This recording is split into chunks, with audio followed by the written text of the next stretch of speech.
जो 4 यहाँ के शीर्षस्थ नेता हैं एनडीए के, दिलीप जायसवाल, मंगल पांडे, सम्राट चौधरी, अब आ जाइए यहाँ के भ्रष्टतम नेता सर्वदलीय अशोक चौधरी, माननीय मुख्यमंत्री नीतीश कुमार के दाहिने हाथ। इनका हालत देखिए, ये तो आदमी पूरे बिहार में रिकॉर्ड बना दिया भ्रष्टाचार का।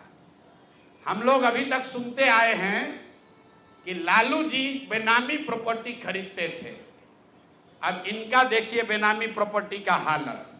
ये दस्तावेज इतना है कि जैसा मुन्ना जी बता रहे हैं कि समेटते समेटते हम लोग थक गए कि भाई कितना भेजोगे। हमने अब कह दिया भाई अब और जमीन का कागज मत भेजो।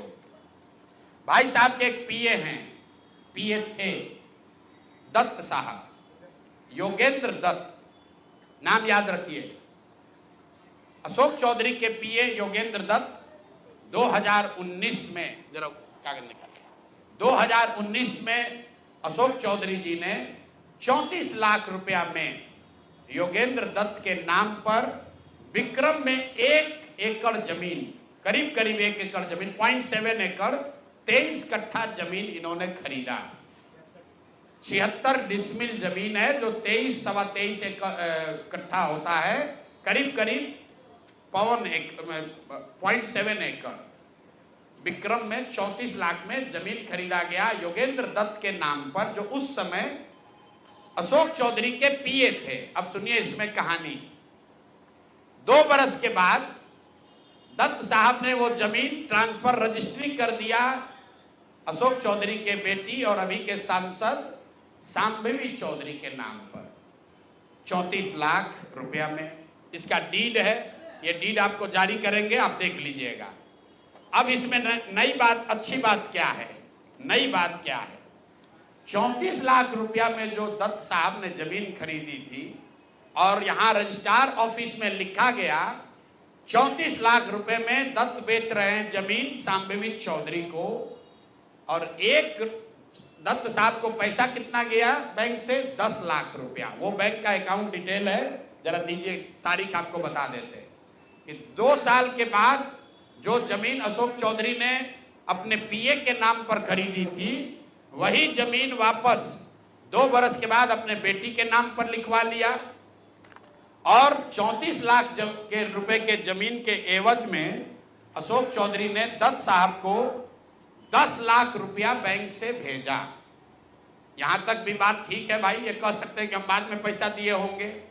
इसी बीच इनकी बेटी चुनाव लड़ने चली गई, तो इनकम टैक्स ने इनको नोटिस किया कि भाई आपकी जो प्रॉपर्टी है वो 34 लाख की है और बैंक में आप सिर्फ 10 लाख रुपया दिखा रहे हैं, बाकी का पैसा कहां है। तो 10 लाख जमीन इनकी रजिस्ट्री हुई है, उसके एक दिन बाद, तारीख नोट कर लीजिए, 20 फरवरी 2021 को 10 लाख रुपया इन्होंने अपने पीए के अकाउंट में डाला है। अकाउंट यहां पर डिटेल आपको दे देंगे, और 34 लाख रुपए का जमीन वापस इनसे ले लिया। जब इनकम टैक्स ने नोटिस रेज किया कि जमीन है 34 लाख का और अकाउंट में सिर्फ 10 लाख रुपया ही दिख रहा है, तो 4 बरस के बाद 27 अप्रैल 2025 को जमीन लिखवाया है 2021 में। इनका क्रेडिबिलिटी देखिए, जमीन रजिस्ट्रार ने लिख दिया, आप हम जाते हैं उसको खड़ा करके पूछता है भैया कहाँ है रुपया, कहाँ दिए। ये 19 में इन्होंने बेनामी जमीन खरीदी पीए के नाम पर, 21 में उस जमीन को वापस अपने बेटी के नाम पर लिखवाया, 10 लाख रुपया का ट्रांजैक्शन हुआ। जब इनकम टैक्स ने नोटिस रेज किया तो भाई साहब ने जान बचाने के लिए 27 अप्रैल 2025 को, मतलब बेटी के एमपी बनने के बाद 25 लाख रुपया दत्त को, मिस्टर दत्त को फिर इन्होंने बैंक से ट्रांसफर किया। तो मैं आपके जरिए अशोक चौधरी जी, जो अपने आप को महादेव का भक्त बताते हैं, हमको तो लक्ष्मी के ही भक्त ज्यादा दिखते हैं, महादेव के भक्त नहीं हैं, ये लक्ष्मी के भक्त हैं। अगर आपने 34 लाख रुपए की जमीन अपने पीए से अपने बेटी के नाम पर खरीदी तो उसका भुगतान क्यों नहीं किया? 10 लाख ही क्यों भुगतान किया? और अगर आप कहते हैं कि 10 लाख ही भुगतान तय हुआ था, तो फिर बाद में 25 लाख रुपया 3 बरस के बाद इनकम टैक्स के नोटिस आने के बाद क्यों किया? अब आपको हम एक छोटा सा केस बता रहे हैं, इसका वैल्यू 34 लाख है, लेकिन आपको ये इसलिए बता रहे हैं कि इनका मोडस ऑपरेंडी क्या है, क्योंकि उसके बाद अब जो आपको बताएंगे, ये भाई साहब पिछले 2 बरस में 200 करोड़ रुपया से ज्यादा का संपत्ति, 200 करोड़ रुपए से ज्यादा का संपत्ति अपने पत्नी, अपने बेटी, अपने समधन, उनसे जुड़ा हुआ एक ट्रस्ट, मानव वैभव विकास ट्रस्ट, इसके माध्यम से इन्होंने जमीन खरीदी है करीब 200 करोड़ रुपए का। और सारा डीड एक एक जिस दिन का ट्रांजैक्शन है वो सारा डीड आपको यहां पर, आप चाहे तो उसका फोटोकॉपी ले सकते हैं।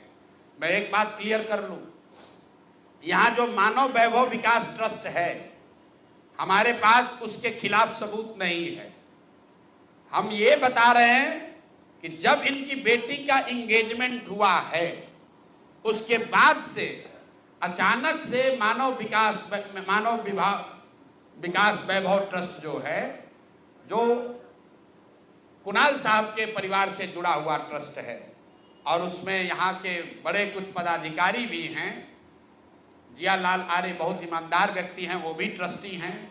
तो मैं आपके जरिए उनसे भी आग्रह करूंगा कि सर, आप तो जीवन भर ईमानदारी के लिए आपका नाम हम लोग जानते हैं, ये बताएं कि आपके ये न्यास के माध्यम से सैकड़ों करोड़ रुपए की जमीन कहां से खरीदी जा रही है? ये पैसा कहां से आ रहा है? ये पैसा कहां से आ रहा है? क्योंकि इस ट्रस्ट के ट्रस्टी जो कुणाल साहब की पत्नी हैं, उनके बेटे हैं, इनमें और अशोक चौधरी के पत्नी के बीच में डेली का बैंकिंग ट्रांजैक्शन का रिकॉर्ड हम लोग के पास है। तो मैं अभी सिर्फ इतना ही आपको बता रहा हूं कि पिछले 2 वर्षों में जब अशोक चौधरी की बेटी की सगाई हो गई, तो सगाई से शादी के बीच में 38 करोड़ रुपए की जमीन पटना में खरीदी गई है। टोटल 38 करोड़ 44 लाख 40 हजार इतने रुपए का तो चेक से पेमेंट हुआ है। चेक से पेमेंट हुआ है 38 करोड़ 44 लाख 40 हजार। 12/5/2022 को पहली जमीन ली गई 23 करोड़ 40 लाख 30 हजार में। 12/5/2022 को एक दूसरी जमीन ली गई जिसकी कीमत है 8 करोड़ 89 लाख 70 हजार। 8 दिन के बाद 20 मई 2022 को फिर एक तीसरी जमीन ली गई जिसका वैल्यू है 3 करोड़ 44 लाख 41 हजार। फिर 2 महीने के बाद 14 अप्रैल 2022 को जमीन खरीदी गई 7 करोड़ 20 लाख का। फिर 4 दिन के बाद 18 जुलाई 2022 को जमीन खरीदा गया 15 करोड़ 50 लाख का। और ये सारी जमीन इंगेजमेंट और शादी के बीच के डेट है, उतना ही आपको बता रहे हैं। और ये सारी जमीन का मालिकाना हक अशोक चौधरी के पत्नी या सायन कुणाल, उनकी माताजी अनीता कुणाल या उनसे जुड़ा हुआ जो ट्रस्ट है उसके नाम पर है। तो भाई, जिस ट्रस्ट में 1 करोड़ की जमीन भी नहीं खरीदी जा रही थी, जैसे ही इनका बेटी से एंगेजमेंट हुआ, उस ट्रस्ट से सैकड़ों करोड़ रुपए की जमीन खरीदी जा रही है। तो ये पब्लिक इंटरेस्ट में है कि ट्रस्ट से जुड़े हुए लोग ये आपको बताएं कि आखिर इतना पैसा उस ट्रस्ट में न्यास में आ कहां से रहा है। और अशोक चौधरी जी या उनकी पत्नी जो उस न्यास में मेंबर नहीं हैं, उनसे इनका सीधा क्या संबंध है? हम लोग के पास जो पेपर है उसके मुताबिक करीब करीब 200 करोड़ रुपए की जमीन खरीदी गई है इनके द्वारा, अशोक चौधरी और इनके परिवार के द्वारा। और ट्रस्ट में जियालाल आर्या के साथ साथ एक महिला भी हैं जिसको लोग बता रहे हैं कि अभी के मुख्य सचिव प्रत्यय अमृत की माता जी हैं। तो अभी के मुख्य सचिव की माता जी शायद उस ट्रस्ट में है, मैं उसको कंफर्म नहीं कर रहा हूं, लेकिन मुझे ये जानकारी अभी आते आते किसी ने दिया है। तो इस ट्रस्ट के बारे में पता कर लीजिए।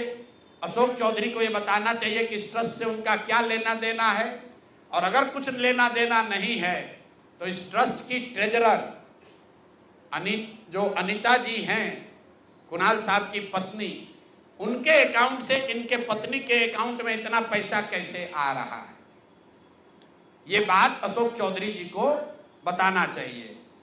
तो भैया ये 3 चीज हो गए।